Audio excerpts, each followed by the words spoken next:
What are some of the things that come to your mind when you take a look at this execute project with urgency task? Yeah, I love the concept that I love the fact that PMI is embracing this concept. It's no longer about meeting a schedule. It's about Right. delivering value. And that's what we're trying to get to.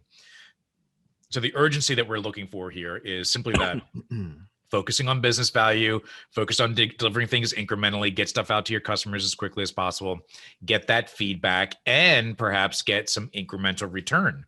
We tend to think about it just, in Agile space, we think about it more as we're getting feedback, making sure we're going the right direction. Absolutely, that's incredibly valuable. But we also could potentially get incremental return, not just knowledge return in the feedback, but also financial return. Maybe we can get into the hands of our customers. They can start using it. We can start selling more product or buying more features, things like that, whatever it happens to be. And then we can take that return that we got and perhaps invest it in future phases of what we're building or in other things in the organization. So it's, think about it from a return perspective, that curve, that project return, NPV, all that sort of stuff. We're getting value earlier. Right. We don't just get value at the end of a project. We get the value throughout the project. And that is a huge, huge difference. Now, throughout the entire project, and certainly at the beginning, but then throughout the rest of the project as well, we're looking at priority. We're focusing on the value of the stuff we're delivering, not just the sequencing of how we're delivering things. So the urgency that we're building in is get to that valuable stuff first and early and get it into your customers' hands as quickly as possible. Now, that also means if you're dividing the work up into smaller chunks and delivering value throughout the project, that also may require differences in how we view success of a project. It's no longer just about meeting the schedule and budget and things like that. While still important, it's now more about how much value are you delivering to your customers. Now, that all gets down to something called the minimum viable product, the MVP. The minimum viable product is the smallest amount of functionality that we can deliver in order to have something that's viable, some kind of a viable product. Now, it's kind of contrary to what we do in traditional approaches. Traditional, it's deliver all scope, right? That's deliver all planned scope and you're going to be successful. Well, what we're saying here is don't deliver all planned scope. Deliver the smallest amount of functionality that you can get away with and get some return out of that. You may discover along the way that additional scope that you had originally put in your project is not necessary.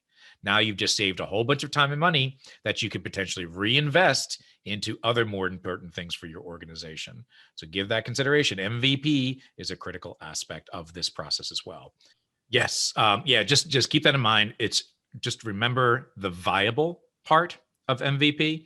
It's not just, as Phil said, just some small, low quality kind of thing that you deliver as fast as possible. That's not the point. It's getting something that's viable, something that's a real valuable thing to your customers, which may be small. It may not be also, right? Consider that.